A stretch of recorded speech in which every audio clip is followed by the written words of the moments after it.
Senador Paim, pela segunda vez na sessão de hoje, quero me referir a um acontecimento que marca esse processo extremamente agitado e grave que levou ao afastamento da Presidente da República.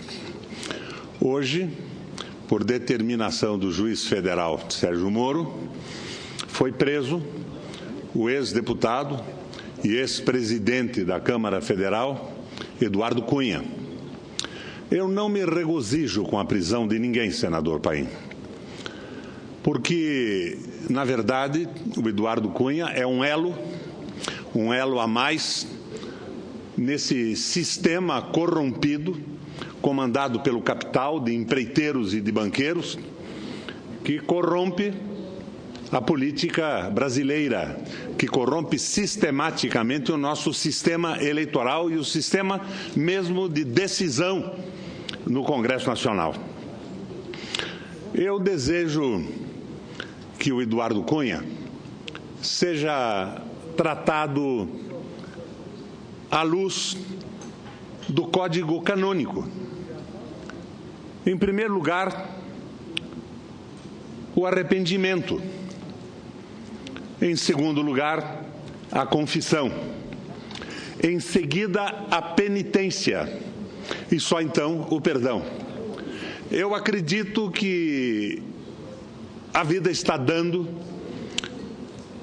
ao ex-presidente da Câmara Federal uma oportunidade ímpar para se arrependendo numa confissão premiada, como dizem as pessoas que cuidam do direito, viabilize uma limpeza completa do sistema político brasileiro. A punição, a penitência, na verdade já iniciou com a determinação da sua prisão. E ela será fixada nos parâmetros dos códigos nacionais pela Justiça, que está tratando do caso. Mas a redenção do ex-deputado Eduardo Cunha pode se dar com uma confissão ampla e detalhada do que acontece no Brasil e do que acontece nas decisões do próprio Congresso Nacional. E isso viabilizaria não só a redenção à luz do Código Canônico, como o agradecimento da opinião pública nacional, porque nós estaríamos afastando os pressupostos que estão nos levando a esta política neoliberal que está solapando a soberania e a dignidade nacional, que está viabilizando a criação de um Estado mínimo que nunca foi discutido com a população. E sobre isso eu vou me pronunciar nesta tarde, senador Paim.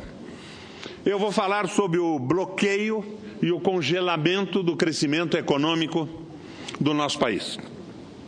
A proposta de emenda constitucional, que se tornou conhecida como PEC 241, reflete o absoluto distanciamento da tecnocracia neoliberal que decidiu impô-la ao Congresso Nacional e, em particular, ao Senado da República, da realidade nua e crua do Brasil, da cidadania brasileira. Não falo apenas de números, falo de conceitos. Quem propôs esta PEC não tem a mais elementar ideia do que seja o relacionamento fundamentalmente articulado entre o orçamento público e o conjunto da economia. Em uma palavra, entre o gasto público e o crescimento da economia. Na realidade, recorrendo a uma metáfora realista, o orçamento, senador Paim, é como o coração no corpo humano.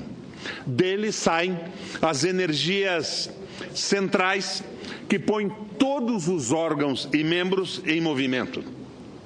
Impedir o coração de injetar permanentemente sangue novo no corpo é condenar o corpo a ser consumido aos poucos, em gangrena.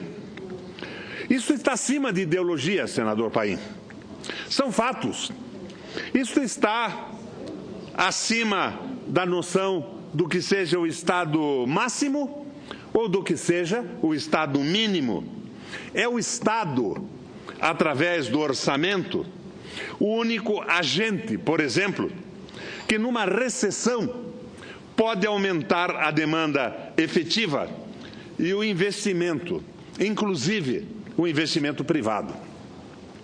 Sabemos disso pela economia keynesiana. Foi sob inspiração de Keynes que países ocidentais viveram o que se consagrou como a idade de ouro do capitalismo, no pós-guerra. Nela, o Estado, através do orçamento, desempenhou o papel da mais absoluta centralidade. Em alguns países, como os do norte europeu, de elevadíssima condição de bem-estar social, o orçamento público, ou seja, os impostos, senador Paim, alcançaram mais de 60% do produto interno bruto. Ou seja, praticamente o dobro daquilo que a Fiesp reclama hoje como excesso no Brasil. A partir dos anos 80, regrediu na Europa o papel do Estado e prosperou a especulação financeira absolutamente estéril. A PEC 241 traz evidentes ameaças ao custeio de funções essenciais do Estado. Mas, do ponto de vista econômico, ela consegue ser ainda mais prejudicial.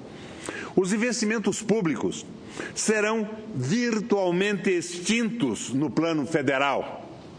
Com eles, suas articulações estaduais e municipais sofrerão consequências inevitáveis. Quando o Estado elimina, por exemplo, o aumento do investimento em construção habitacional, ele está congelando imediatamente parte ou todo o investimento em materiais de construção, de cimento, de ferro, de madeira, de móveis a tijolo, nos estados federados e nos municípios também.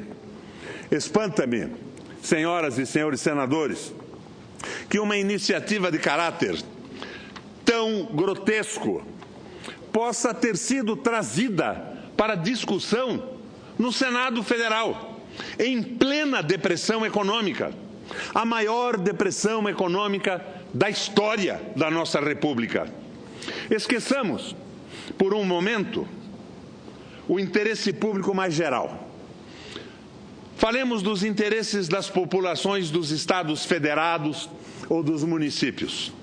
Aqui neste plenário do Senado da República, há muitos senadores e senadoras que aspiram legitimamente governar os seus estados. Ai deles, se a PEC 241 passar, não governarão a não ser um espólio endividado e condenado à estagnação.